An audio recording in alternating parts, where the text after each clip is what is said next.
Boa noite, irmãos. Graça e paz. Vamos dar início ao nosso culto de louvor e adoração ao Senhor. Vamos agradecer por mais uma semana que o Senhor nos deu, né? Uma semana abençoada. Pedir para os irmãos se colocarem em pé. E juntos vamos cantar o hino Grande Amor de Deus.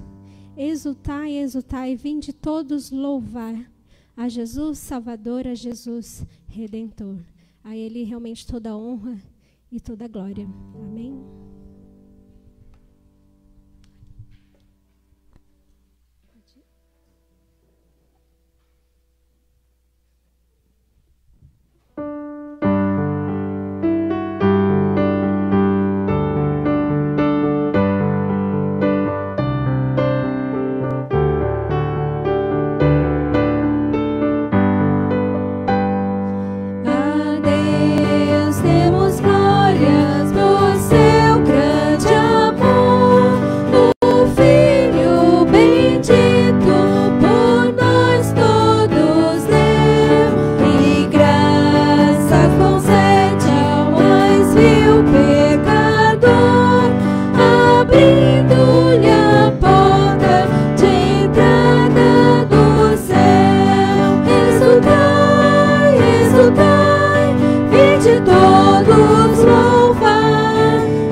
Boa noite, irmãos. Vamos orar? Pai querido, muito obrigado, Pai, pela Tua grande misericórdia, Pai, pela Tua grande bondade, Pai. Obrigado porque Teu Filho foi dado por nós.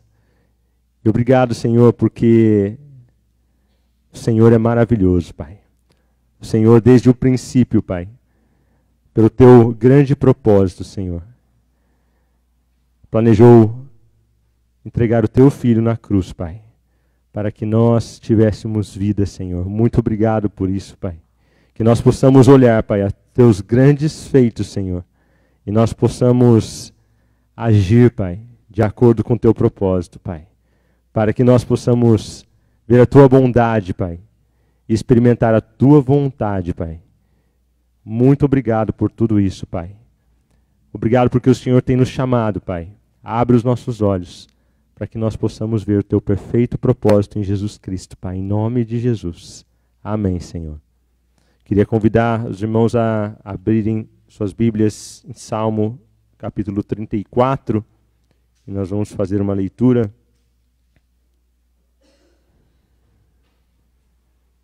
Salmo de Davi, Salmo capítulo 34.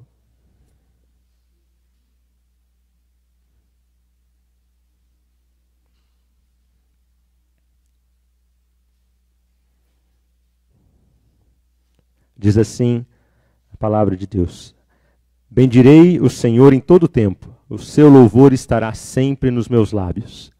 Gloriar-se-á no Senhor a minha alma. Os humildes o ouvirão e se alegrarão. Engrandecei o Senhor comigo, e todos, a uma, lhe exaltemos o nome.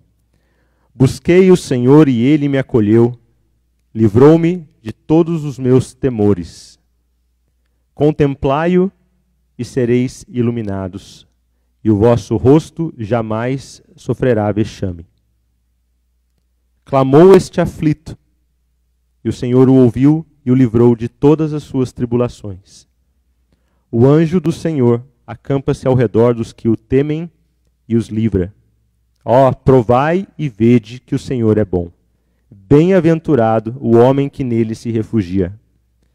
Temei o Senhor, vós, os seus santos, pois nada falta aos que o temem. Os leõezinhos sofrem necessidade e passam fome. Porém, aos que buscam o Senhor, bem nenhum lhes faltará.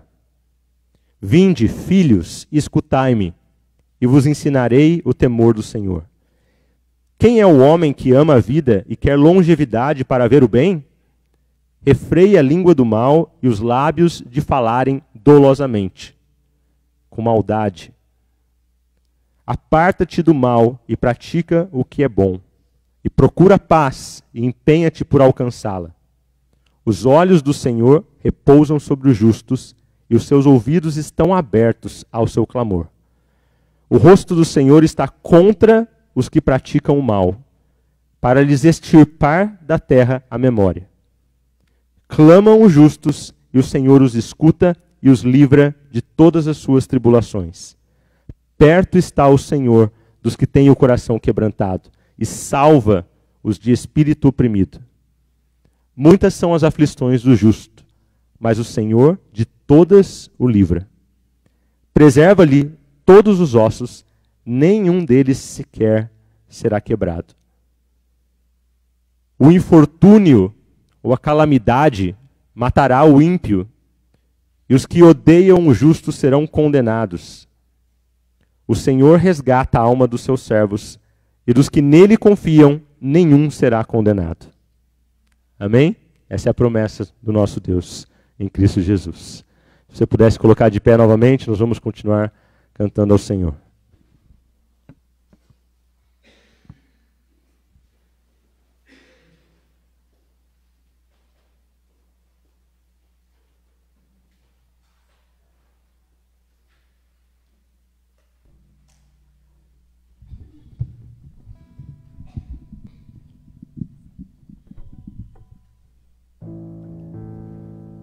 Cantai, perto está o Senhor está sempre ao nosso lado, ao nosso redor, né?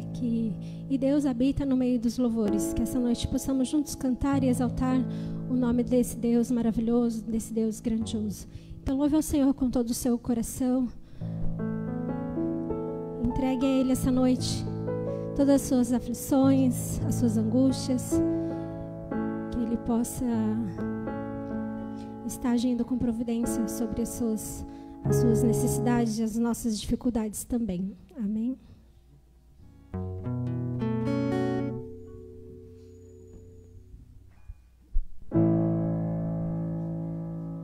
Cantai, perto está o Senhor, a Ele um templo erguei, com louvor um palácio, com graças um trono,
realmente adorarmos a esse Deus que é eterno, a esse Deus que é todo-poderoso. Amém? Glórias a Ele por tudo que Ele tem feito pelas nossas vidas, por tudo que Ele tem derramado as bênçãos dEle sem medida sobre as nossas vidas. Amém?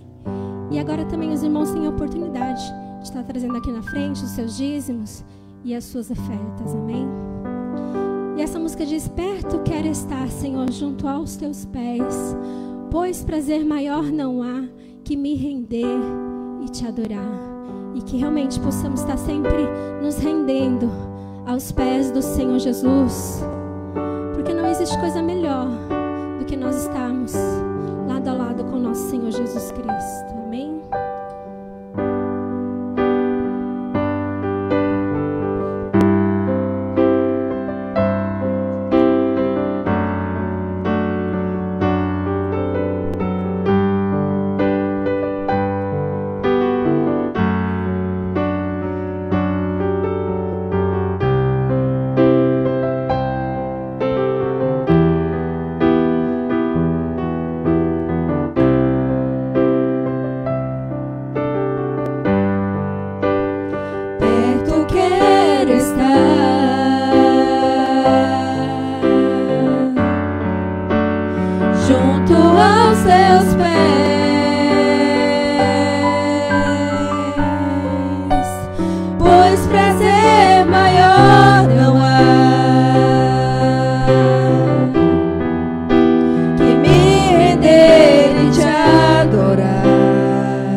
Sou apenas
que possamos sempre adorar a esse Deus tão maravilhoso, a esse Deus que abre a porta onde não há, a esse Deus que cura, a esse Deus que sara, a esse Deus que liberta, a esse Deus todo-poderoso. Que possamos sempre bater a porta desse Deus, porque Ele sempre está aberta para nos ouvir e para nos ajudar. Amém?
Senhor Jesus, que esse possa ser o desejo de todos nós aqui essa noite. Estar na Tua presença, Te buscar com todo o nosso coração e entendimento, Paizinho. Que nós possamos sempre lembrar das Tuas promessas, que que quando nós te buscamos, nós o encontramos. Se batermos, o Senhor abrirá. Paizinho eterno, que nós possamos sempre descansar no Senhor. Independente das circunstâncias que nós estejamos vivendo, passando ou sentindo, Senhor Jesus. Que possamos sempre nos recorrer ao Senhor. Pois o Senhor está aí. Está de prontidão. Está do nosso lado. O Senhor nos guarda à nossa direita, à nossa esquerda. Possamos sempre contar contigo, Pai. Glória a Deus, Pai. Por essa graça maravilhosa que todos nós temos. Paizinho eterno, que nós possamos sempre te buscar, Paizinho. Que nós possamos sempre te adorar. Adorar o Senhor em todo momento, a todo tempo, Pai. Independente, Senhor Jesus, das circunstâncias que nós estejamos vivendo ou passando. Possamos sempre nos refugiar ao Senhor. Pois a tua palavra fala que o Senhor nos guarda, Paizinho. O Senhor é o nosso protetor, o nosso cuidador. O Senhor é aquele que sara todas as nossas pisaduras, já foram curadas em ti, Jesus. O Senhor é o nosso consolo presente. E graças eu te dou, Pai, todos os dias. A graça maravilhosa e a maior de todas, que é a nossa salvação. E que possamos sempre nos lembrar de tudo que o Senhor passou naquela cruz. Que possamos sempre observar o que estamos passando. Não chega nem aos pés, Paizinho, do que o Senhor sentiu, passou e suportou por nós. E hoje podemos ter essa intimidade com Deus Pai. Glórias e graças a Ti. É isso que eu te peço e te agradeço. Em nome do nosso Senhor Jesus. Amém. Amém. Amém. A igreja pode se sentar. Amém.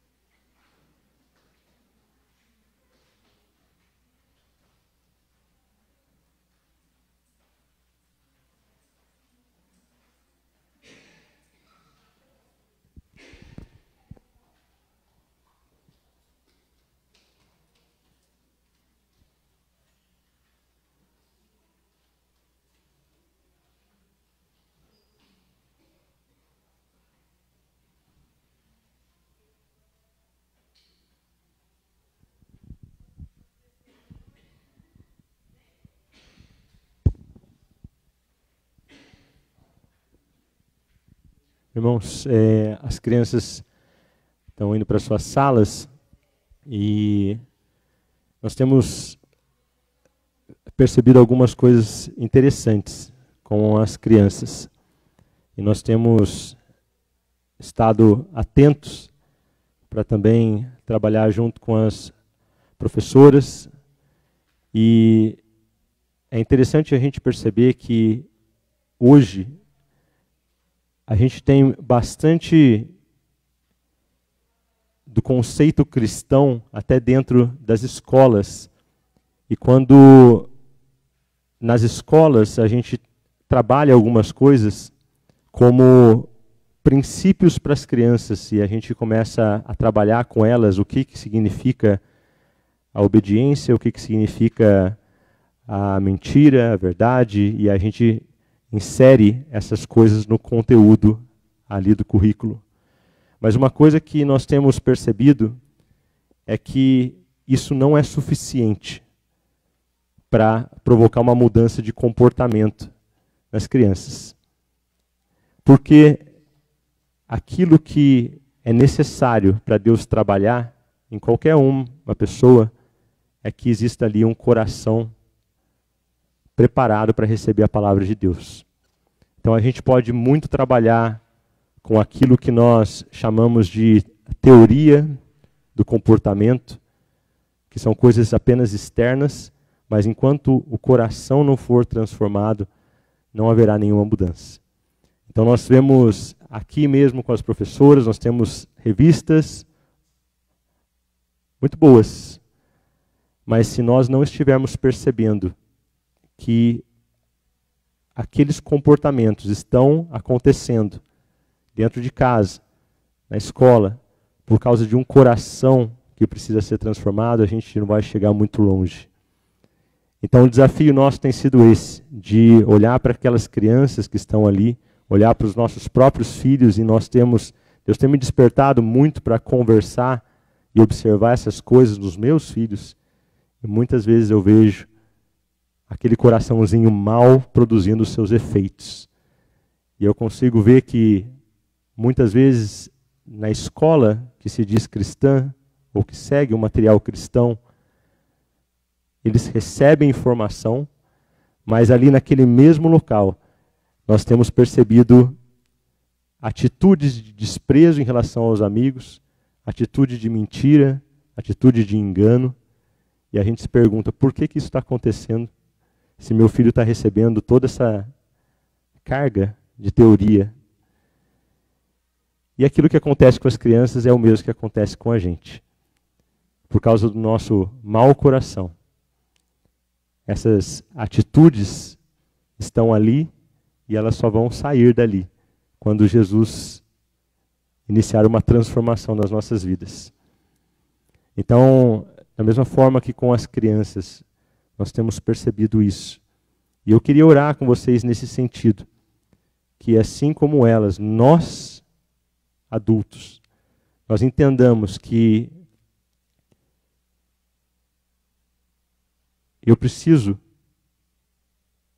numa caminhada de maturidade, entender que Deus fez tantas coisas por nós, mas não para que eu fique na minha fase de criança, apenas observando aquilo que Deus fez. Mas eu preciso entender por que Ele fez, para que Ele fez. E a palavra de Deus, ela nos chama a todo momento, olha que interessante isso, a todo momento que nós avancemos, que nós não fiquemos ali como crianças, apegados somente àquilo que Deus pode fazer por nós. Mas Ele nos libertou do império das trevas e nos transportou para o reino do seu Filho amado, para que agora nós vivamos por Ele. E quando nós falamos, ou cantamos, ou pensamos que Ele pode todas as coisas, Ele realmente pode todas as coisas. Ele pode transformar qualquer situação. Mas o fato é que essas situações das nossas vidas, elas devem apontar, nos levar para Cristo. Elas não estão ali para que você se livre delas. Elas não estão ali para que você se coloque diante de Deus pedindo, ai Senhor, me livra disso, me livra daquilo, e você tem uma lista de 10 coisas que você quer se ver livre. Mas elas estão ali para que o nosso caráter seja forjado. Para que nós façamos aquilo que Deus deseja que façamos. Que a gente não fique só no sejamos como Cristo. Mas a palavra de Deus diz que se você diz que permanece em Cristo, você deve andar assim como Ele andou. E não apenas ser como Ele é. Mas, obviamente, para fazer, nós precisamos ser. Eu queria chamar a atenção dos irmãos para isso, essa noite. E a palavra de Deus diz, em 1 João 5, que nós sabemos que Ele nos ouve quanto ao que lhe pedimos. A palavra de Deus diz que se pedimos alguma coisa segundo a sua vontade, Ele nos ouve. Então, se você tem algum problema, meu irmão, se você quer viver uma vida onde você se foca só nos seus problemas e você olha só para os seus problemas e pede para Deus, você saiba que se não for da vontade de Deus a sua oração, se a sua oração não estiver de acordo com a vontade de Deus, Ele não vai te ouvir. Deus ouve e faz aquilo que é a vontade dEle. Então nós devemos nos atentar a isso. Fazer aquelas coisas que Ele deseja que nós façamos. Queria orar com vocês, meus irmãos. Se você puder curvar a sua cabeça, nós vamos orar juntos. Pai, obrigado, Senhor, por essa noite. Obrigado por esse momento que nós estamos juntos aqui, Senhor. Senhor, quantos mais irmãos poderiam estar aqui conosco, Pai? Senhor, sei que o Senhor tem aberto os nossos olhos da Tua palavra, Pai. Mas essa noite, Pai, Eu queria clamar ao Senhor, Pai, que o Senhor tenha misericórdia de nós e nos ajude, Pai. Quantas vezes nós somos tão lentos, Pai. Nós estamos, Senhor, tão focados nas nossas próprias vidas, Senhor. E tudo aquilo que nós falamos, tudo aquilo que nós pensamos, é tão relacionado com a nossa perspectiva humana. Ah, Senhor, me livra de tal problema, Senhor, me abre porta, Senhor, me cura, Senhor, eu quero, Senhor, venha a mim o teu reino, Senhor. O Senhor, não é isso que o Senhor deseja, Pai. E como nós temos nos tornado tardios, Senhor, em ouvir. Como a tua palavra nos ensina em Tiago, Senhor, nós dizemos: hoje ou amanhã iremos para tal cidade, ali ficaremos por 1 ano e ali teremos lucro. E a tua palavra diz: vós não sabeis o que sucederá amanhã. Nossa vida, Senhor, é como fumaça. Hoje nós estamos aqui e amanhã nós não estamos mais. Em vez disso, nós deveríamos dizer: se o Senhor permitir, faremos isso ou aquilo. E a tua palavra nos adverte, Senhor, de quantas vezes nós temos nos tornado tão apegados, Senhor, a nós mesmos, cuidando das nossas pretensões egoístas. E a tua palavra nos adverte: aquele que sabe que deve fazer o bem e não faz, nisso está pecando. Senhor, nos livra do pecado, Senhor. Porque o pecado conduz à morte, Pai. Senhor, quantos de nós, Pai, quantas vezes nós estamos aqui, Senhor, e nós ouvimos a tua palavra domingo após domingo, durante a semana, semana após semana. Quantas vezes nós, Senhor, somos aqueles que são os maridos que impedem suas esposas de fazer a tua vontade. Quantas vezes nós somos as esposas que impedem os maridos de fazer a sua vontade? Porque nós estamos focados nos nossos próprios problemas. E nós passamos semana após semana olhando para nós mesmos, olhando para os nossos sofrimentos, olhando para como a vida é difícil. Quando o Senhor nos ensina todo o contrário. O Senhor nos ensina que aquele que deseja vir após mim, que negue-se a si mesmo, tome a sua cruz e me siga. Senhor, como nós precisamos aprender de Ti, Senhor. Senhor, como nós precisamos aprender, Senhor, a que a nossa casa, a nossa vida, ela foi alcançada por Ti para que nós já não vivamos para nós mesmos, Senhor. O Teu reino está ali, buscando, Senhor, trabalhadores, buscando aqueles que serão obedientes, buscando aqueles que ouvirão a Tua voz. E nós estamos aqui, nós pensamos, nós falamos, nós cantamos, Senhor, mas tantas vezes, Senhor, nós estamos como aqueles que dizem Senhor, Senhor, e nós não fazemos aquilo que o Senhor nos manda, Pai. Desperta, Pai, o Teu povo, Pai. O Senhor, me desperta, Senhor. Quantas vezes eu me pego dessa forma, Senhor, ouvindo a Tua palavra, conhecendo a Tua palavra, e às vezes como criancinha, buscando, Senhor, a minha própria vontade, olhando para as minhas próprias dificuldades, Senhor. Senhor, como nós temos ouvido aqui a verdadeira palavra, Pai, como nós temos ouvido a Tua maravilhosa voz através da Tua palavra, Pai. E nós temos aprendido, Senhor, nós temos sido instruídos, nós temos sido advertidos, Senhor. Mas nós não conseguimos dar um passo à frente, Pai. Como a Tua palavra tem nos chamado a sermos servos úteis, como a Tua palavra tem nos chamado a ensinar outras pessoas, ensinar aquilo que o Senhor nos ensinou, Pai. Fazer discípulos de todas as nações, Pai. E tantas vezes nossos próprios filhos não são Teus discípulos. Nossas esposas, nossos maridos. E nós estamos buscando tantas vezes, Senhor, que o Senhor abra portas nesse mundo para nós. Que o Senhor nos livre das aflições nesse mundo. Quando a tua palavra é tão clara, dizendo que no mundo tereis aflições, e nós queremos nos ver livres delas.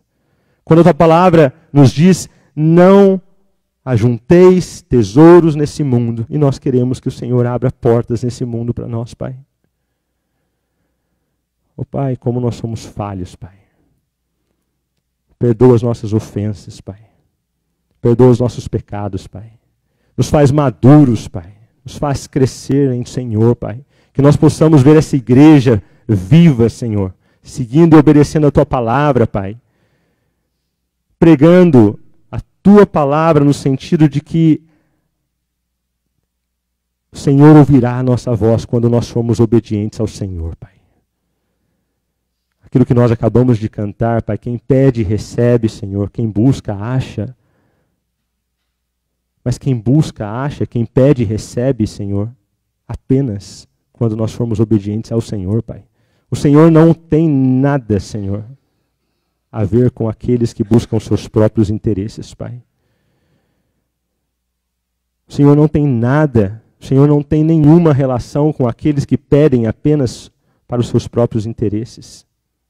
E quantas vezes nós pedimos para gastar com os nossos próprios interesses, Pai?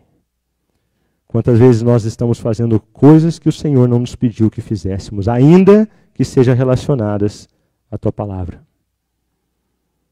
Que o Senhor nos ensine, Pai, que é na Tua igreja que o Senhor revela a Tua sabedoria. Que é na Tua igreja onde existe o cabeça, que é Cristo Jesus. E é aqui que o Senhor nos colocou. E é aqui que o Senhor quer trabalhar conosco, Pai. Que cada um de nós possa entender isso, Pai. E que nós sejamos maridos que façam com que nossas esposas avancem. E pelo contrário, nós não impeçamos elas de caminhar, Senhor. Ali protegendo, ali mantendo numa gaiola, Senhor. Querendo fazer tudo por ela, Senhor. Mas não permitindo que ela vá a Cristo, Senhor. E da mesma forma, esposas que não permitem que seus maridos vão até Cristo, caminhem a Cristo, Senhor. Porque querem prender, porque querem controlar. Senhor, quebra isso no nosso meio, Senhor. E quantas vezes nós fazemos a mesma coisa com os nossos filhos, Senhor. Pai, que nossos filhos sejam como flechas. Que nós possamos ensiná-los a lidar com os problemas desse mundo, sabendo que em todas as coisas nós somos mais do que vencedores, porque nós estamos no Senhor, Pai. Ô Senhor, nos dá ousadia, Pai. Que nós possamos escutar a Tua voz, Pai. Que nós possamos deixar de ser frágeis, de ser como meninos inconstantes, Senhor. Senhor, me ajuda, Senhor, que eu possa me dedicar à Tua palavra todos os dias, Pai. Me perdoa, Senhor, de quantas e quantas vezes eu tenho, Senhor, negligenciado isso, Pai, por olhar para as circunstâncias ao meu redor. Por olhar para as tantas e tantas lutas. Senhor, a Tua palavra é a verdade. Santifica-nos na Tua palavra, Senhor. Assim como o Senhor disse aos Teus discípulos, vocês estão limpos pela palavra que vos tenho falado. Que assim esteja o nosso coração na Tua palavra, Senhor. Que nós sejamos limpos, limpos da nossa própria ideologia. Limpos dos nossos próprios pensamentos maus, que são corrompidos e focados apenas em nós mesmos. Nos ajuda em nome de Jesus, Pai, para que a Tua igreja faça a Tua vontade. E à medida que nós façamos a Tua vontade em obediência, o Senhor abra as portas do Teu reino. Que o Senhor ouça o nosso pedido e atenda o nosso pedido de acordo com a Tua vontade. Que nós possamos buscar e encontrar quando nós buscarmos ao Senhor de todo o nosso coração, segundo a Tua vontade. E não para gastarmos com os nossos próprios interesses. Em nome de Jesus, Senhor. Amém, Senhor. Pastor.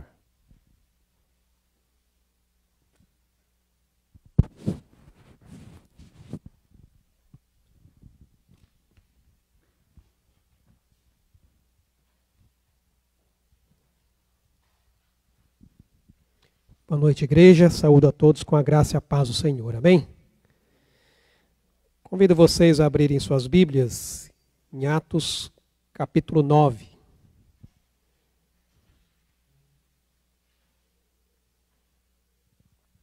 Hoje nós vamos trabalhar a conversão, a graça que transforma vidas. E nós vamos meditar aqui do verso 1 até o verso 31.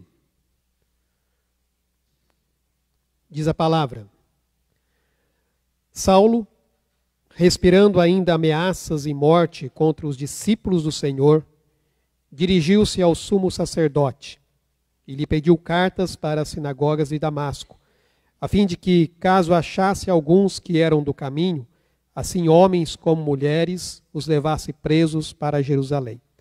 Seguindo ele estrada fora, ao aproximar-se de Damasco, subitamente uma luz do céu brilhou ao seu redor. E caindo por terra, ouviu uma voz que lhe dizia: Saulo, Saulo, por que me persegues? Ele perguntou: Quem és tu, Senhor? E a resposta foi: Eu sou Jesus, a quem tu persegues. Mas levanta-te e entra na cidade, onde te dirão o que te convém fazer. Os seus companheiros de viagem pararam emudecidos, ouvindo a voz, não vendo, contudo, ninguém. Então se levantou Saulo da terra, e abrindo os olhos, nada podia ver. E guiando-o pela mão, levaram-no para Damasco. Esteve 3 dias sem ver, durante os quais nada comeu, nem bebeu. Ora, havia em Damasco um discípulo chamado Ananias. Disse-lhe o Senhor numa visão: Ananias, ao que respondeu: Eis-me aqui, Senhor. Então o Senhor lhe ordenou: Dispõe-te e vai à rua que se chama Direita, e na casa de Judas procura por Saulo, apelidado de Tarso, pois ele está orando. E viu entrar um homem chamado Ananias, e impor-lhe as mãos para que recuperasse a vista.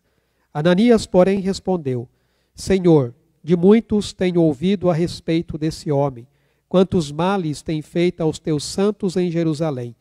E para aqui trouxe autorização dos principais sacerdotes para prender a todos os que invocam o teu nome. Mas o Senhor lhe disse: Vai, porque este é para mim um instrumento escolhido, para levar o meu nome perante os gentios e reis, bem como perante os filhos de Israel. Pois eu lhe mostrarei quanto lhe importa sofrer pelo meu nome. Então Ananias foi, e entrando na casa, impôs sobre ele as mãos, dizendo: Saulo, irmão, o Senhor me enviou, a saber, o próprio Jesus, que te apareceu no caminho por onde vinhas, para que recuperes a vista e fiques cheios do Espírito Santo. Imediatamente lhe caíram dos olhos como que umas escamas, e tornou a ver. A seguir, levantou-se e foi batizado, e depois de ter se alimentado, sentiu-se fortalecido. Então, permaneceu em Damasco alguns dias com os discípulos, e logo pregava nas sinagogas a Jesus, afirmando que este é o Filho de Deus. Ora, todos os que o ouviam estavam atônitos e diziam: Não é este o que exterminava em Jerusalém os que invocavam o nome de Jesus? E para aqui veio precisamente com o fim de os levar amarrados aos principais sacerdotes? Saulo, porém, mais e mais se fortalecia e confundia os judeus que moravam em Damasco, demonstrando que Jesus é o Cristo. Decorrido muitos dias, os judeus deliberaram entre si tirar-lhe a vida, porém o plano deles chegou ao conhecimento de Saulo. Dia e noite guardavam também as portas para o matarem. Mas os seus discípulos tomaram-no de noite e, colocando-o num cesto, desceram-no pela muralha. Tendo chegado a Jerusalém, procurou juntar-se com os discípulos. Todos, porém, o temiam, não acreditando que ele fosse discípulo. Mas Barnabé, tomando-o consigo, levou-o aos apóstolos e contou-lhes como ele vira o Senhor no caminho, e que este lhe falara, e como em Damasco pregara ousadamente em nome de Jesus. Estava com eles em Jerusalém, entrando e saindo, pregando ousadamente em nome do Senhor. Falava e discutia com os helenistas, mas eles procuravam tirar-lhe a vida. Tendo, porém, isto chegado ao conhecimento dos irmãos, levaram-no até Cesareia e dali o enviaram para Tarso. A igreja, na verdade, tinha paz por toda a Judéia, Galiléia e Samaria, edificando-se e caminhando no temor do Senhor e no conforto do Espírito Santo, crescia em número. Irmãos, Atos capítulo 9 nos apresenta aqui um dos momentos mais dramáticos e transformadores na vida daquele que foi um dos maiores perseguidores da igreja de Jesus. A conversão de Saulo, um homem que até então ele perseguia a igreja com um zelo fervoroso, porém sem entendimento. Um homem que, por intermédio da graça de Deus, se tornou um dos maiores pregadores do Evangelho. A história da igreja, irmãos, mostra que o Evangelho é o poder de Deus para a salvação de todo aquele que crê. E que ele verdadeiramente transforma vidas. E a conversão de Saulo é uma prova disso. Saulo, ele nasceu na cidade de Tarso, uma cidade importante na Cilícia, atual Turquia. Eu até coloquei um mapinha ali, acho que está no próximo slide, para os irmãos poderem identificar ali a cidade onde Paulo nasceu. Ele tinha a cidadania romana, mas raízes judaicas.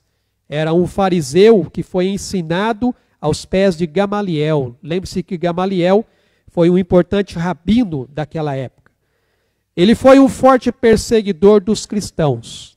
Nós já vimos que ele participou da morte de Estevão e literalmente ele caçava os seguidores de Jesus com uma determinação feroz. Mas, irmãos, a sua história muda radicalmente depois que ele tem um encontro com Jesus na estrada para Damasco. A experiência que, inclusive, é registrada 3 vezes no livro de Atos. A primeira é exatamente o relato que aqui nós vimos. Depois, lá em Jerusalém, quando ele está diante da multidão que queria linchá-lo. E aí depois, diante do rei Agripa, onde ele apresenta, então, também o seu testemunho. Depois da sua conversão, Saulo, lembre-se que Saulo aqui era um nome judeu. Depois ele passaria a se chamar Paulo, que é um nome gentil. Ele foi um dos maiores propagadores do Evangelho. Só para os irmãos terem uma ideia, mais da metade do Novo Testamento foi escrito pelo apóstolo Paulo. O Novo Testamento tem 27 livros, 13 dos quais foi Paulo quem escreveu. Essa aí, irmãos, é uma clara demonstração do poder de Deus. O poder de transformar até os maiores inimigos em fiéis discípulos de Jesus. E este episódio aqui, ele nos ensina que a conversão, ela é uma obra da graça de Deus. Não é mérito humano, irmãos, mas é a misericórdia de Deus que é capaz de alcançar o pior e até o mais desesperado dos pecadores e fazer desse pecador um instrumento da graça e do amor dele.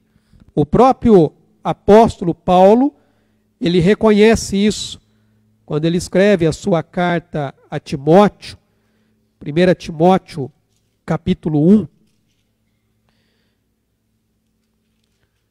a partir do verso 12, diz assim: sou grato para com aquele que me fortaleceu, Cristo Jesus, nosso Senhor, que me considerou fiel, designando-me para o ministério. A mim, que noutro tempo era blasfemo e perseguidor e insolente, mas obtive misericórdia, pois o fiz na ignorância, na incredulidade. Transbordou, porém, a graça de nosso Senhor com a fé e o amor que há em Cristo Jesus. Fiel é a palavra e digna de toda aceitação. que Cristo Jesus veio ao mundo para salvar os pecadores, dos quais eu sou o principal.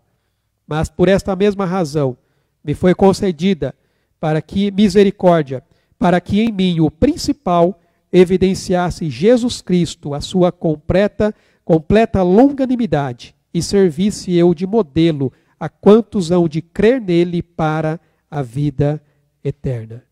Esse é o nosso Deus. Ele pega o pior dos pecadores e transforma ele em instrumento da sua graça e do seu amor. É interessante notar, irmãos, que a experiência de Saulo e a experiência do eunuco etíope que nós vimos anteriormente, elas se contrastam. Porque ambos estavam numa viagem. Um era um gentil, provavelmente um prosélito do judaísmo. O que é um prosélito? Era quando um pagão ele se convertia ou ele aderia à religião do judaísmo. Provavelmente esse eunuco etíope era um prosélito do judaísmo. Ele estava voltando de Jerusalém em busca das bênçãos espirituais. Enquanto o outro é um judeu que ia de Jerusalém a Damasco, perseguindo os cristãos. O eunuco encontrou aquilo que ele buscava, confirmando então a palavra de Deus que diz: buscar-me-eis e me achareis, quando me buscardes de todo o vosso coração. Enquanto aqui Saulo, que de certa forma não buscava, mas ele foi encontrado por Deus. A Escritura diz: fui achado daqueles que não me buscavam. Veja que ambos receberam a graça de Deus e ambos seguiram vivendo para ele. O encontro, irmãos, de Saulo com Jesus não se trata de uma conversão repentina. Isso não aconteceu de repente, mas sim foi uma rendição repentina. Porque Saulo, provavelmente, ele ainda tinha na memória a figura de Estevão e a sua morte.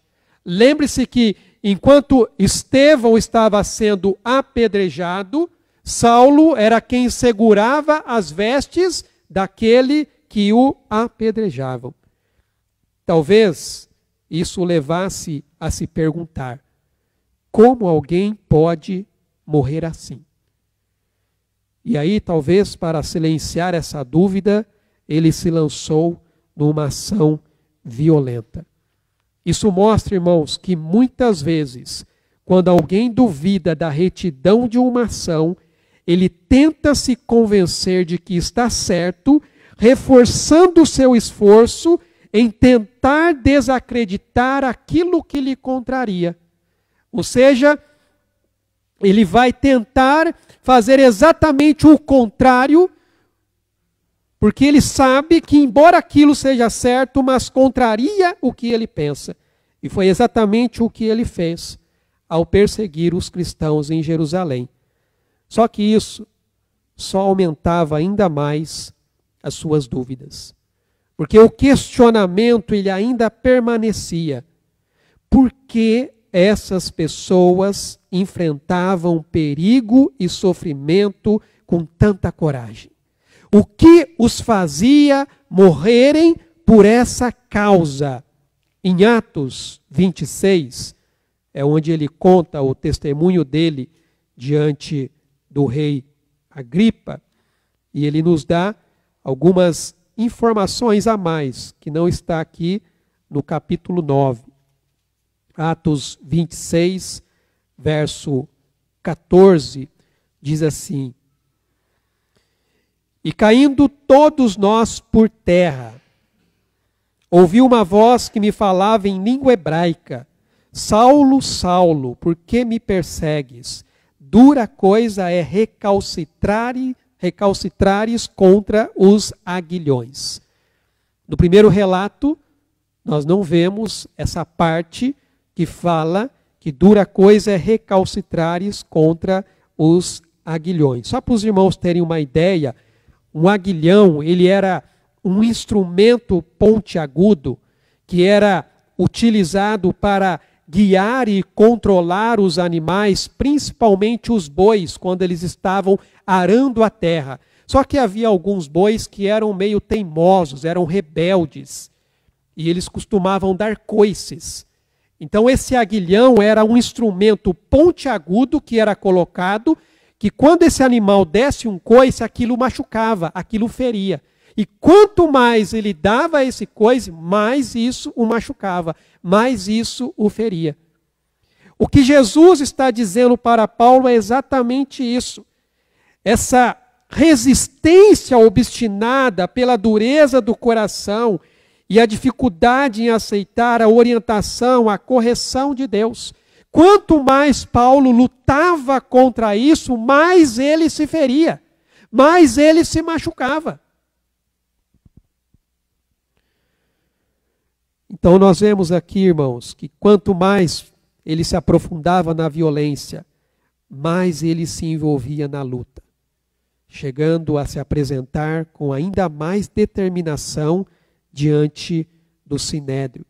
O texto que nós lemos aqui em Atos, capítulo 9, diz: Saulo, respirando ainda ameaças e morte contra os discípulos do Senhor. Saulo tinha ódio de quem era um cristão. O que nós vamos aprender aqui é o evangelho da graça e a manifestação do poder de Deus na vida de Saulo. Este capítulo de Atos, irmãos, marca um ponto de virada. Porque até agora, Pedro, ele tinha mantido uma posição de destaque em sua pregação para a nação de Israel. Mas, de agora em diante, aquele que seria chamado de apóstolo Paulo é quem iria se tornar, então, a figura mais importante. E o evangelho iria cada vez mais aos gentios. Mais especificamente, a partir do capítulo 13, o foco passa a ser o apóstolo Paulo, que aqui é Saulo. Como eu disse, ele era judeu de nascimento, mas ele tinha cidadania gentia. Por conta disso, ele tinha alguns privilégios que outros não tinham, porque geralmente quem era um cidadão romano tinha esses privilégios. No relato de Atos, capítulo 22, onde ele está diante de uma multidão que queria linchá-lo, no verso 22 em diante diz assim: ouviram-no até essa palavra, e então gritaram dizendo: tira tal homem da terra, porque não convém que ele viva. Ora, estando eles gritando, arrojando de si as suas capas, atirando poeira para os ares, ordenou o comandante que Paulo fosse recolhido à fortaleza e que sob açoite fosse interrogado para saber por que motivo assim clamavam contra ele. Quando o estavam amarrando com correias, disse Paulo ao centurião presente: ser-vos-á porventura lícito açoitar um cidadão romano sem estar condenado? Ouvindo isto, o centurião procurou o comandante e lhe disse: que estás para fazer? Porque este homem é cidadão romano. Vindo o comandante, perguntou a Paulo: dize-me, és tu romano? Ele disse: sou. Respondeu-lhe o comandante: a mim me custou grande soma de dinheiro este título de cidadão. Disse Paulo: pois eu o tenho por direito de nascimento. Imediatamente se afastaram os que estavam para o inquirir com açoites. O próprio comandante sentiu-se receoso quando soube que Paulo era romano, porque o mandara amarrar. Ser romano tinha também os seus privilégios, e Paulo o era de nascença, embora fosse judeu. Ele tinha tanto raízes judaicas quanto raízes gentias. Sabe o que isso é interessante? Porque a igreja passaria a ser composta por ambos, judeus e gentios. Veja, irmãos, que Deus o escolheu para divulgar o mistério de que em Cristo, judeus e gentios seriam um só povo, aproveitando então o seu conhecimento das Escrituras para transmitir essa mensagem. Não foi por um acaso que Deus escolheu o apóstolo Paulo, que aqui ainda era chamado de Saulo, o que, aliás, quando ele escreve a sua carta aos Efésios, ele fala exatamente sobre isso.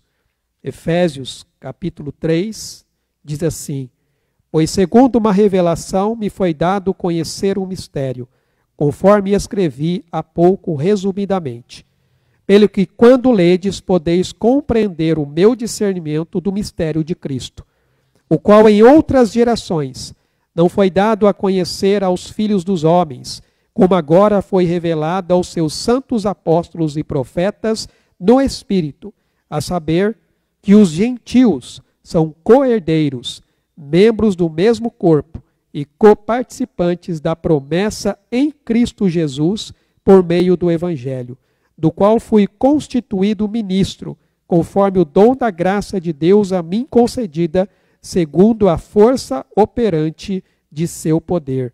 A mim, o menor de todos os santos, me foi dada esta graça de pregar aos gentios o evangelho das insondáveis riquezas de Cristo e manifestar qual seja a dispensação do mistério desde os séculos oculto em Deus que criou todas as coisas. Não foi por um acaso que Deus escolheu Paulo, alguém que era tanto judeu quanto também um gentil, porque através dele Deus mostra a união desses povos em Cristo Jesus. Mas a primeira coisa que eu quero destacar aqui, do texto que nós estamos refletindo, é a condição de um homem sem Cristo. O Evangelho, irmãos, já tinha alcançado Jerusalém, Samaria, Judeia e também Samaria. Mas ele não parou por ali, ele continuava avançando. Pedro, de certa forma, ele abriria a porta da igreja aos gentios, com a conversão de Cornélio, em Atos, capítulo 10. O qual, aliás, lá no concílio, o primeiro concílio que houve na igreja, no capítulo 15, ele fala exatamente sobre isso. Ele vai dizer aqui, versículos 7 e 8. Havendo grande debate, Pedro tomou a palavra e lhes disse: irmãos, vós sabeis que desde há muito Deus me escolheu dentre vós, para que por meu intermédio ouvissem os gentios a palavra do evangelho e crescem. Ora, Deus que conhece os corações, lhes deu testemunho, concedendo o Espírito Santo a eles, como também a nós nos concedeu. Embora Pedro tenha sido usado por Deus para abrir a porta aos gentios, mas é Saulo quem iria levar o evangelho até os confins da terra. A conversão de Saulo é uma prova, irmãos, da soberana graça de Deus. Porque ele não escolheu a Jesus por si mesmo. Na verdade, foi Cristo quem o escolheu. Nenhum de nós escolhemos aceitar Jesus. Foi Jesus que escolheu nos aceitar. Nós apenas reconhecemos que Ele é o Senhor. Tudo o que Saulo pensava, tudo o que ele falava, tudo o que ele fazia era motivado pelo desejo de destruir os seguidores do caminho, conforme assim era conhecido os primeiros discípulos, provavelmente pelo fato de Jesus ter dito: eu sou o caminho. Então, quem seguia Jesus era conhecido como seguidores do caminho. Munido ali de cartas do sumo sacerdote, ele se dirigia então à cidade de Damasco com ameaças e intenções de matar, buscando prender cristãos para levá-los a Jerusalém. Saulo perseguia os discípulos de Cristo da mesma maneira que uma fera selvagem caçava a sua presa. Na linguagem, inclusive, dos próprios crentes de Damasco, Paulo, ele era um exterminador de cristãos. O seu ódio, contudo, não era contra os cristãos. O seu ódio era contra Cristo. Mas a graça de Deus, ela age nos pecadores, justamente quando eles estão mais empenhados em seus interesses pecaminosos. Quanto mais um pecador está empenhado, mais a graça de Deus vai atuar na vida dele. Nós temos um exemplo lá no Antigo Testamento, no livro do profeta Daniel.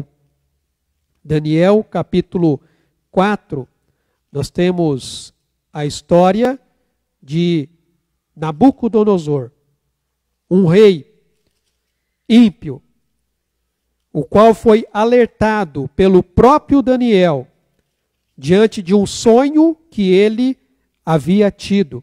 Daniel capítulo 4, verso 25 diz assim,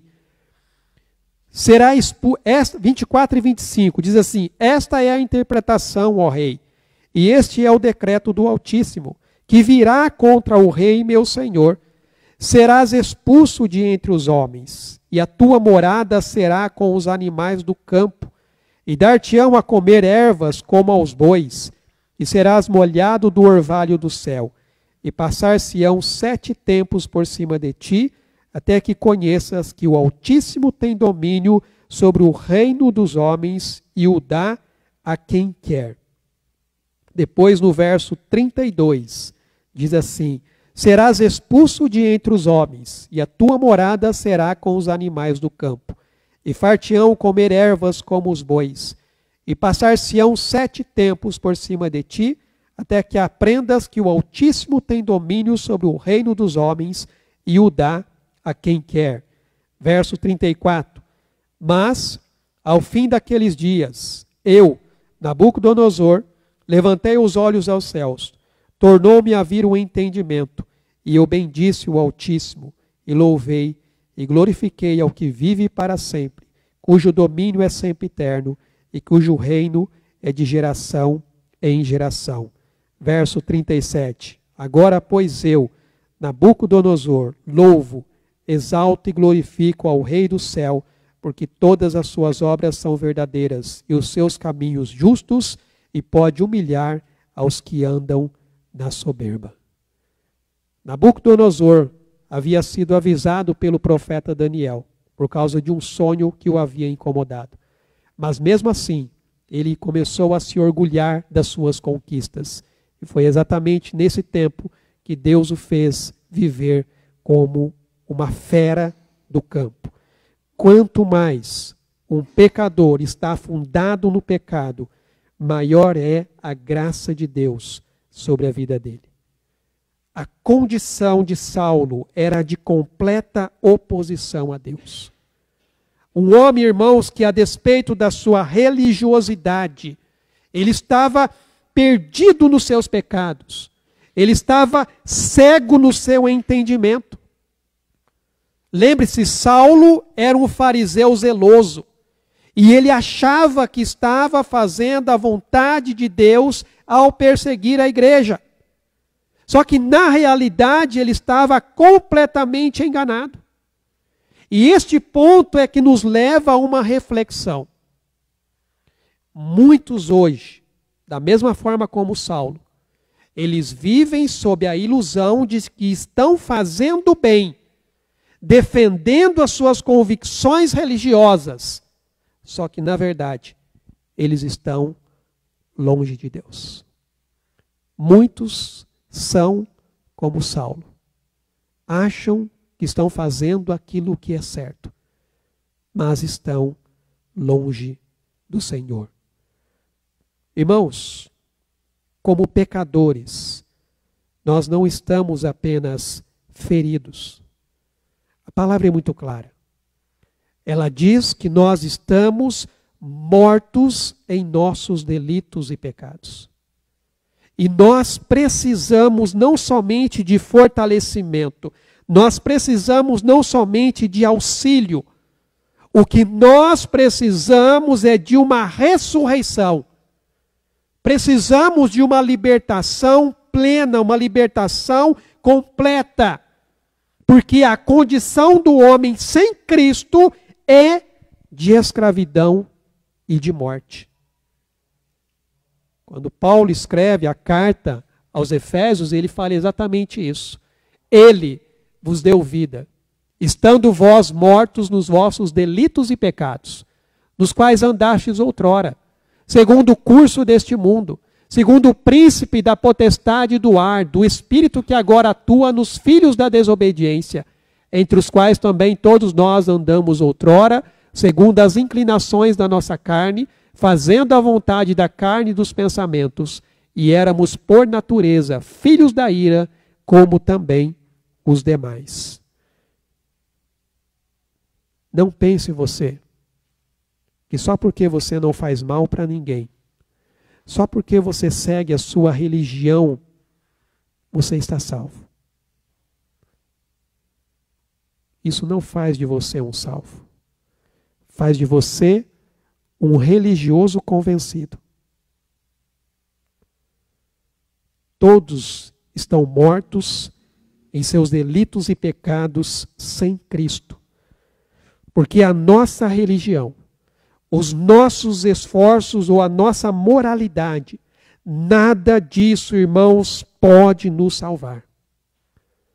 Por mais que você seja uma boa pessoa aos olhos do mundo, mas aos olhos de Deus, você ainda continua um pecador sem Cristo. Sem Cristo, você ainda continua condenado ao inferno. Não ache que a sua religião pode te salvar. Não ache que as suas boas obras possam te salvar. A única coisa que pode salvá-lo é a fé em Cristo. Não existe outro meio, não existe outro caminho, não existe outra forma. Somente através de Cristo. Isaías vai dizer que a nossa justiça são como os trapos de imundícia, para nada servem. Por mais boa pessoa que eu seja, isso ainda assim não me garante uma entrada no céu. A única coisa que me garante a entrada no céu é eu reconhecer que sou um pecador e que somente através de Cristo eu posso alcançar a salvação. Caso contrário, você ainda continua perdido, condenado, morto nos seus delitos e nos seus pecados. Não se engane, pensando que a sua religião pode te salvar. Não se engane pensando que as suas boas obras vão te salvar.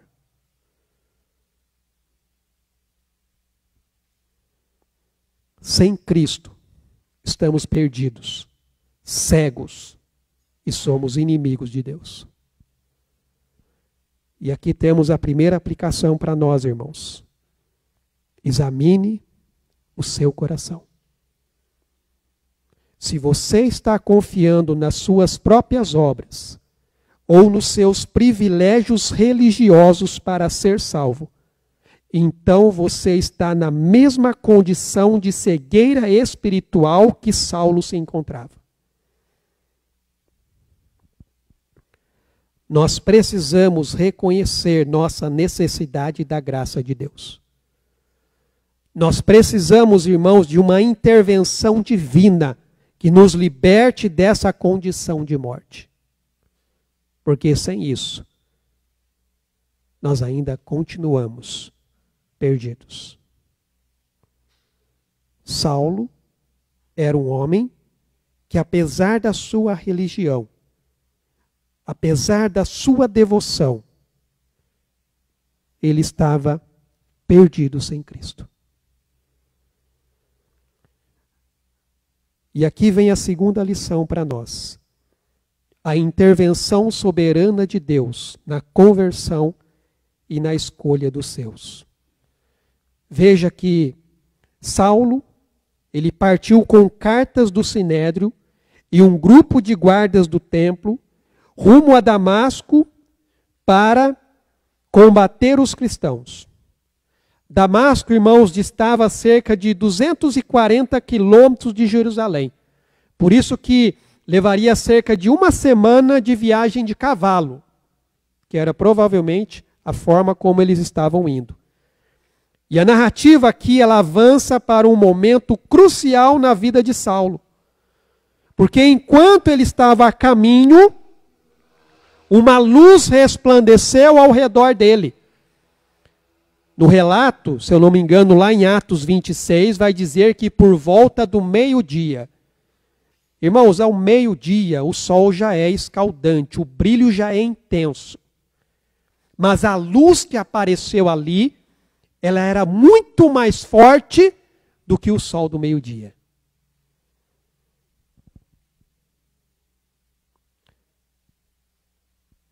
Enquanto ele estava a caminho, essa luz resplandeceu.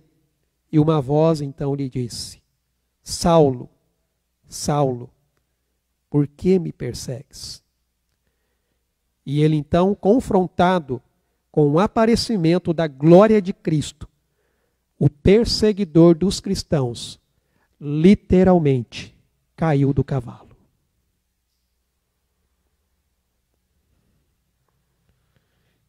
Enquanto Estevão, na sua morte, se alegrou e viu a glória de Deus e o Cristo ressuscitado, Saulo ficou cheio de temor com a glória de Cristo que veio para lhe dar vida.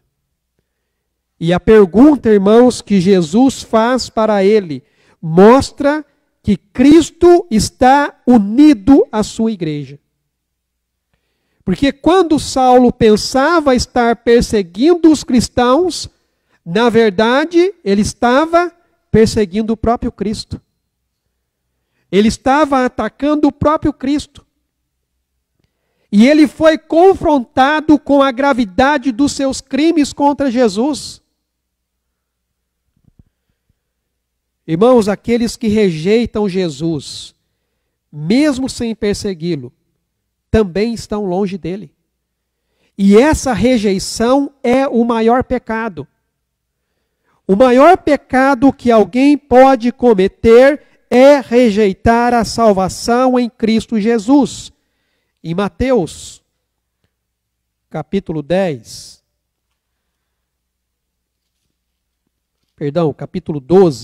a partir do verso 30, vai dizer assim: quem não é por mim, Jesus falando, é contra mim.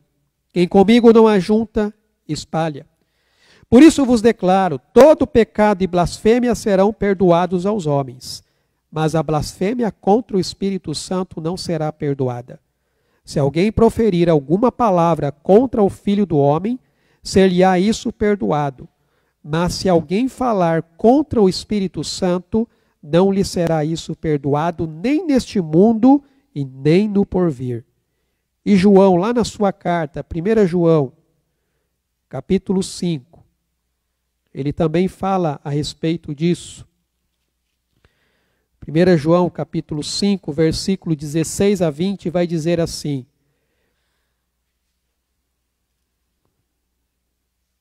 aliás, versículo 20, deixa eu ver aqui se eu achei certo.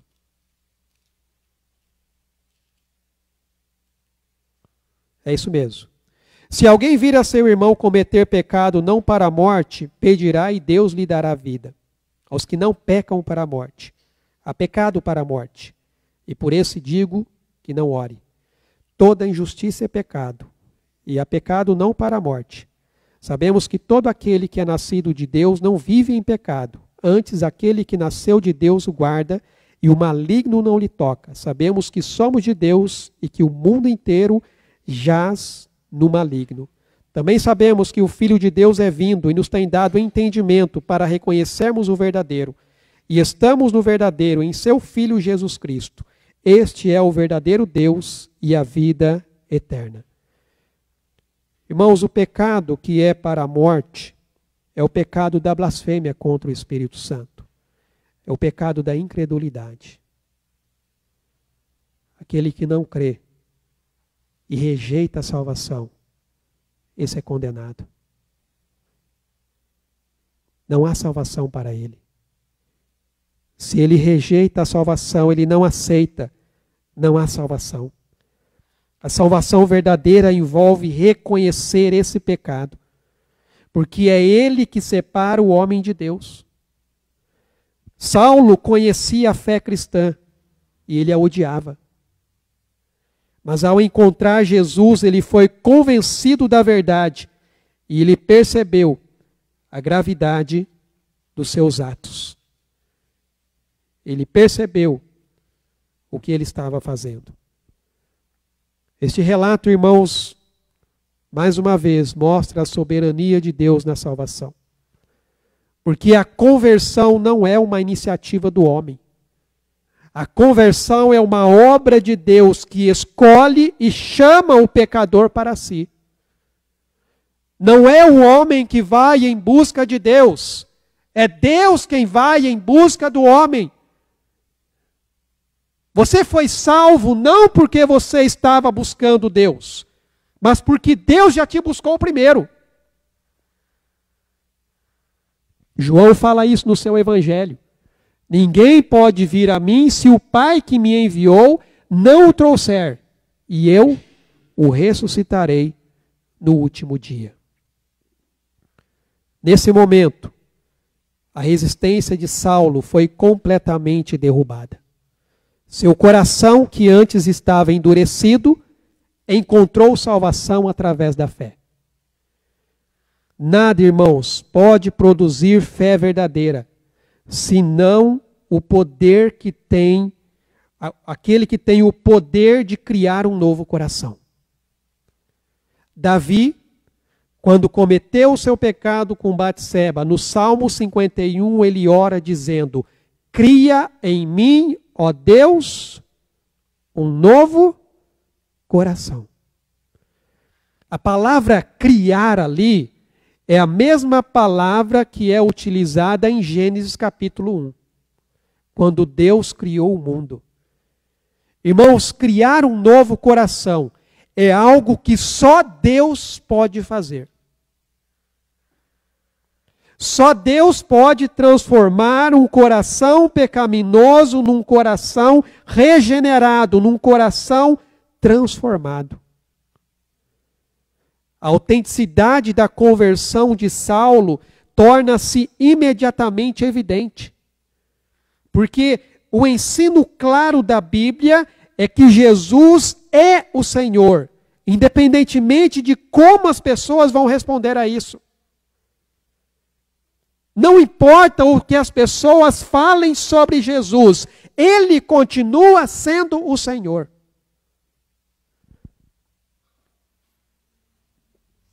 Na carta aos Filipenses, Paulo mostra claramente isso, quando diz aqui, Filipenses, capítulo 2, a partir do verso 9, pelo que também Deus o exaltou sobremaneira, e lhe deu o nome que está acima de todo nome, para que ao nome de Jesus se dobre todo o joelho nos céus, na terra e debaixo da terra, e toda língua confesse que Jesus Cristo é Senhor, para a glória de Deus Pai. A rejeição da autoridade de Jesus por parte do mundo não afeta o fato de que ela é real. A questão central da salvação, irmãos, não é se Jesus é o Senhor, porque Ele é. Independente do que você pensa ou deixe de pensar, Ele é o Senhor. Então a questão aqui é se você está disposto a se submeter a esse senhorio. Você querendo ou não reconhecer que Ele é o Senhor, Ele continua sendo o Senhor. A questão é, você vai se submeter ao senhorio dEle? Você vai reconhecer que Ele é o Senhor?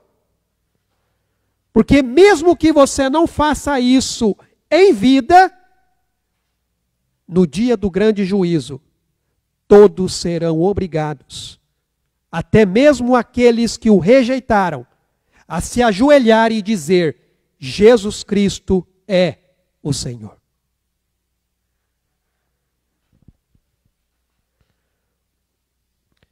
Jesus é o Senhor, aquele cujo governo supremo dobraremos os joelhos, seja nesta vida ou seja na vida por vir.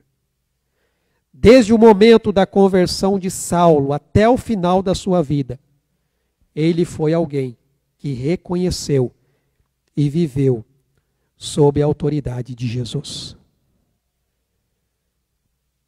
Até agora, irmãos, Saulo seguia a sua própria vontade, fazendo aquilo que ele achava ser certo. Mas a partir de agora, alguém iria orientá-lo. Entenda que ser cristão é deixar de fazer só o que você deseja e começar a fazer o que Jesus quer.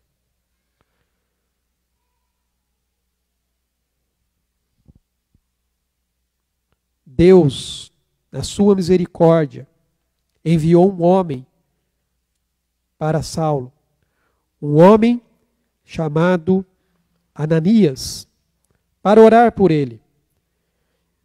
Deus respondeu também aos temores de Ananias. Sabendo que ele era um perseguidor, é claro que ele ficaria com medo. Mas Deus respondeu a esse temor com a promessa de que Saulo teria um ministério especial para com os gentios. E depois dele recobrar a visão, em obediência, o que ele faz? Automaticamente ele é batizado. Assim como o eunuco. O eunuco creu e foi batizado. Paulo também. O texto diz aqui: imediatamente lhe caíram dos olhos como que umas escamas, e tornou a ver. A seguir, levantou-se e foi batizado. O Espírito Santo, irmãos, ele elimina todo o entendimento, as escamas da ignorância e do orgulho.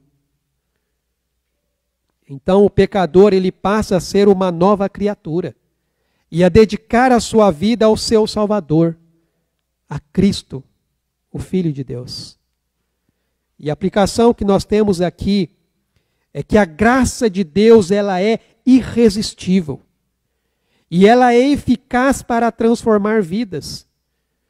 Então, irmãos, nós devemos orar por aqueles que estão perdidos, cientes de que somente a graça de Deus é que pode mudar os seus corações.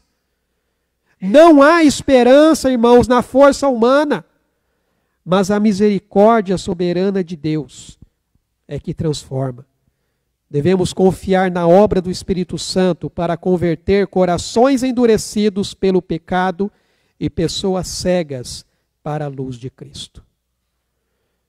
Não pense você que é impossível que uma pessoa se converta, porque se Deus entrar na vida dela, pode ter certeza que ela vai ter uma vida transformada. E por fim, nós vemos aqui as consequências dessa vida transformada. A partir do verso 17 até o 31. O Espírito Santo, irmãos, ele transformou Saulo de duas formas. Primeiro, ele reforçou as suas qualidades naturais. Veja que interessante, o Espírito Santo não anulou as qualidades que Saulo já tinha.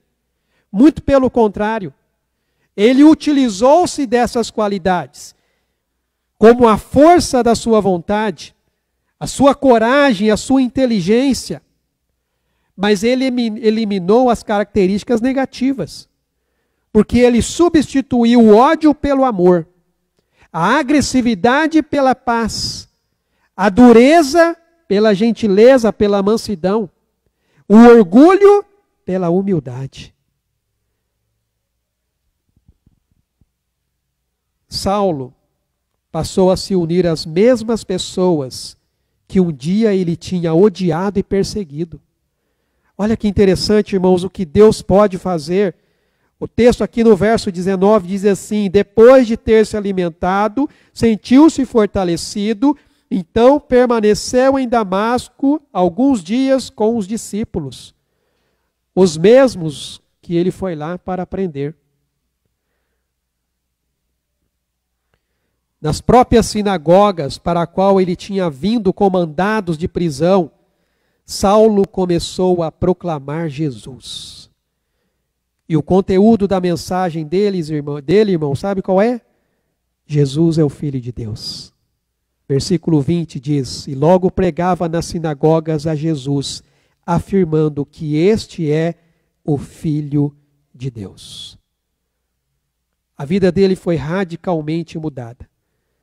De perseguidor, ele passou a ser testemunha do Evangelho.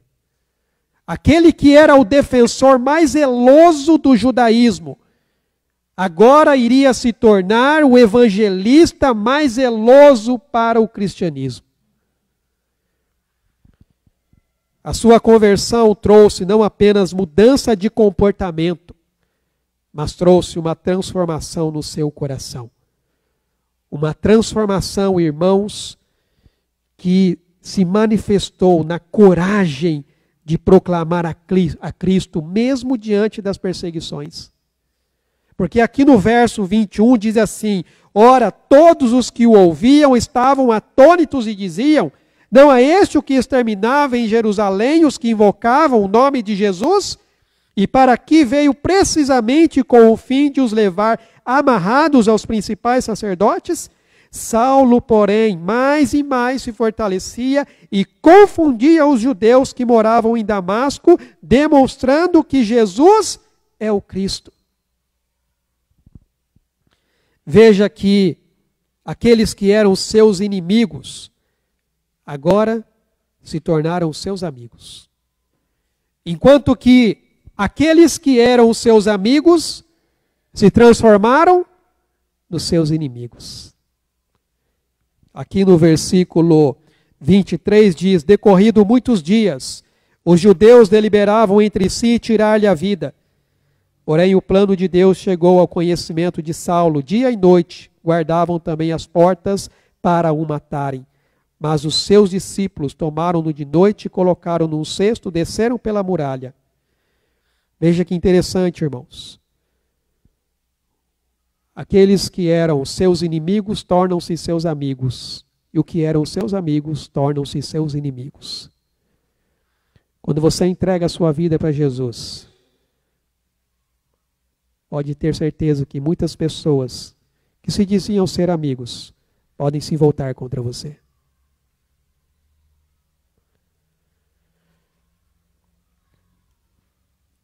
Com a conversão de Saulo, que antes perseguia a igreja, acalmaria a volta.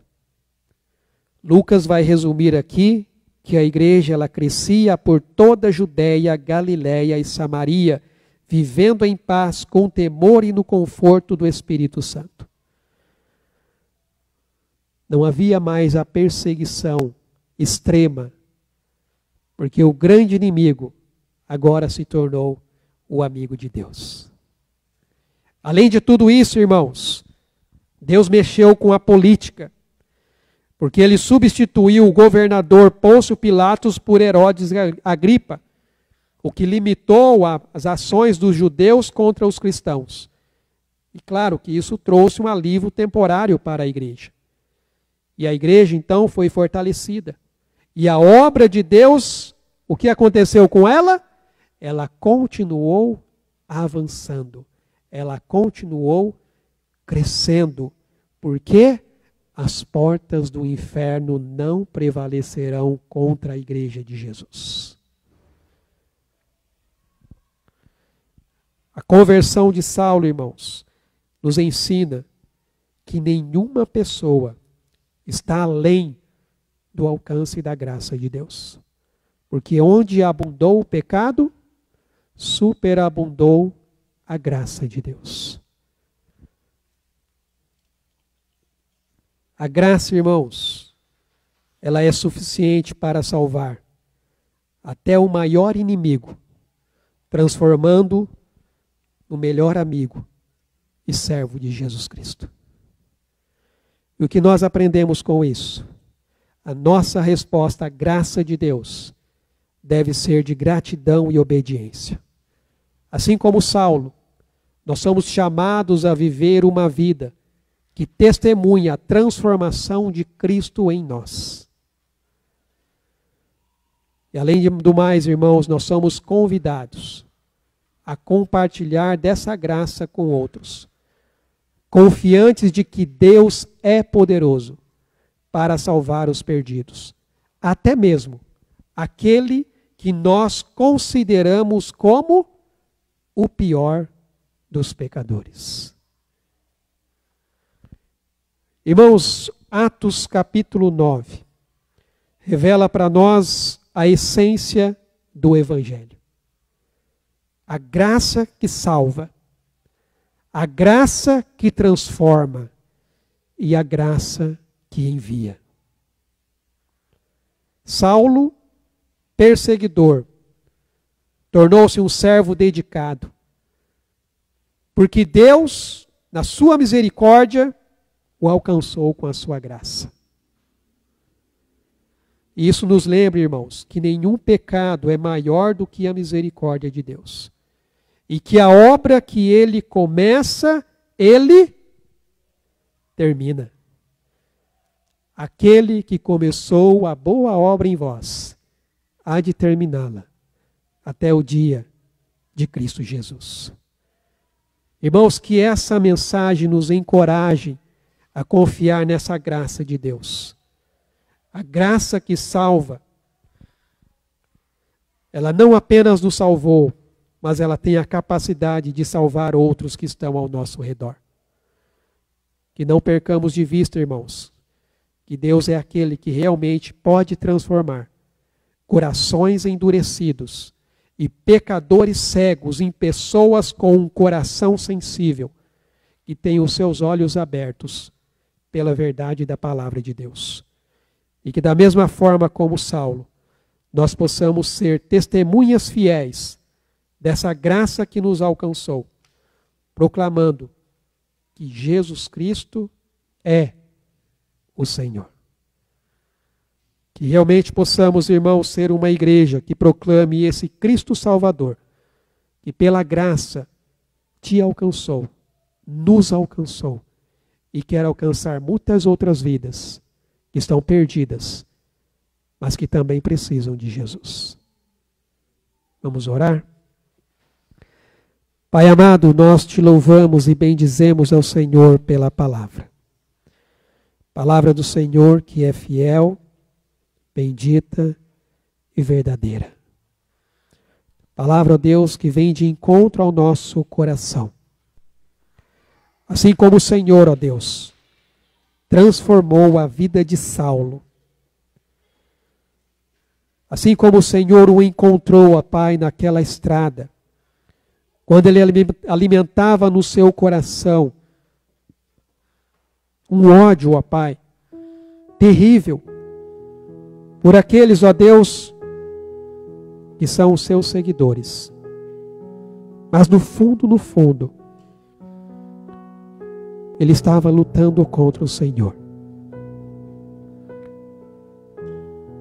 Como o Senhor lhe disse, ele estava, ó Deus, recalcitrando contra os aguilhões, ferindo-se a si mesmo, não querendo aceitar a verdade. Mas ali ele encontrou a verdade, quando o Senhor se revelou a ele. Quando o Senhor, ó Deus, mostrou a tua graça, a tua misericórdia e o teu amor, alcançando, ó Deus, o coração desse homem, que respirava, ó Deus, ódio contra aqueles que o seguiam. Mas que depois desse encontro, houve uma transformação. E esse ódio se transformou em amor. E o mesmo ímpeto, ó Pai, que ele tinha de perseguir, ele passou a ter de proclamar a verdade em Jesus. E o Senhor nos mostra, ó Pai, através da vida de Saulo, que depois, ó Deus, passaria a ser chamado de Paulo, um dos maiores propagadores, ó Pai, do Evangelho. Aquele que através, ó Pai, do Teu Espírito Santo nos trouxe a revelação do Senhor para as nossas vidas, através das cartas do Novo Testamento. Aquele, ó Deus, que pôde dizer, ó Pai, sede meus imitadores como eu sou de Cristo. Aquele, ó Deus, que disse, não sou eu mais quem vive, mas é Cristo quem vive em mim. Que transformação, ó Deus, que o Senhor faz. O Senhor opera pela Tua graça, transformando o pior dos pecadores numa pessoa que se torna, ó Pai, um instrumento do Senhor para levar, ó Deus, essa mensagem que o transformou. Assim, ó Deus, como nós um dia fomos alcançados também por essa palavra, o Evangelho de Cristo Jesus. Que o Senhor nos dê, ó Pai, o discernimento, a sabedoria, a unção e o poder do Teu Espírito, para levar a Tua palavra, ó Deus, a todos os lugares, começando aonde nós estamos e terminando aonde o Senhor quiser nos levar. Que o Teu Espírito Santo use as nossas vidas, use essa igreja para levar esta mensagem. Mensagem de paz, mensagem de esperança, mensagem de salvação. Salvação essa que só pode ser encontrada em Cristo Jesus, o Filho de Deus, o único e suficiente Salvador, aquele que é o Senhor. Te louvamos por isso e te bendizemos. Em nome de Jesus. Amém, Senhor Deus. Amém, meus irmãos. Só um aviso para passar. Próximo sábado tem o encontro da primavera, né, irmã Marta? Próximo sábado? Não, aliás, próximo sábado, dia 27, né? É no outro, tem sendo próximo. Dia 27 vai ter o encontro da primavera. Já fizeram lá nesse espaço Beira Rio, lá em São José dos Campos, na região norte. Ali tem as informações, mas depois a irmã Marta deve estar passando também para as mulheres lá do grupo, tá bom? Então as mulheres que puderem ir e precisarem de carona, depois é só falar com a irmã Marta para poder participar então deste evento. Lembrando que essa semana é uma semana, digamos, livre, nós não temos nenhuma programação durante a semana. Então, uma oportunidade que você tem aí para visitar alguém, convidar alguém para tomar um lanche, almoçar, tomar um café. Oportunidade aí de poder interagir uns com os outros também. Tá bom, irmãos? Vamos nos colocar de pé, vamos orar e agradecer ao Senhor por esse tempo que nós podemos estar aqui juntos. Pai, nós te louvamos e agradecemos ao Senhor por este culto, e este tempo, ó Deus, que nós temos aqui como igreja, para, Deus, louvarmos e bendizermos o Teu santo nome. Te louvamos, ó Deus, pela presença do Teu Espírito Santo, ó Pai, pela Tua palavra, pelos louvores e pelas orações. Te agradecemos pela liberdade que temos aqui, ó Deus, de cultuar ao Senhor. Que o Senhor nos conceda, ó Pai, uma semana abençoada na Tua presença, sendo direcionados e dirigidos, ó Deus, pelo Teu Espírito Santo. E que possamos, ó Pai, estar atentos e sensíveis à Tua voz, às oportunidades que o Senhor nos dá de compartilhar, ó Deus, a Tua palavra, ó Pai. Essa palavra, ó Deus, que é poderosa. O Evangelho, ó Deus, que é o poder do Senhor para converter, ó Deus, todo aquele que realmente crê em Ti, levando, ó Deus, a salvação em Cristo Jesus. Abençoa, Pai, a Tua igreja, abençoa o Teu povo, fortalece, ó Pai, a vida de cada um, e direciona, ó Pai, os nossos passos para cumprirmos com a obra que o Senhor tem colocado em nossas mãos. E que a graça do nosso Senhor Jesus Cristo, o amor de Deus, o nosso Pai, e as ricas consolações e a comunhão do Teu Espírito Santo seja com o Teu povo que se une neste local e em toda a face da terra, até aquele grande dia, o dia em que nós estaremos para sempre com o Senhor. Em nome de Jesus, amém, Senhor Deus. Deus abençoe, irmãos. Tenha uma semana na presença dEle.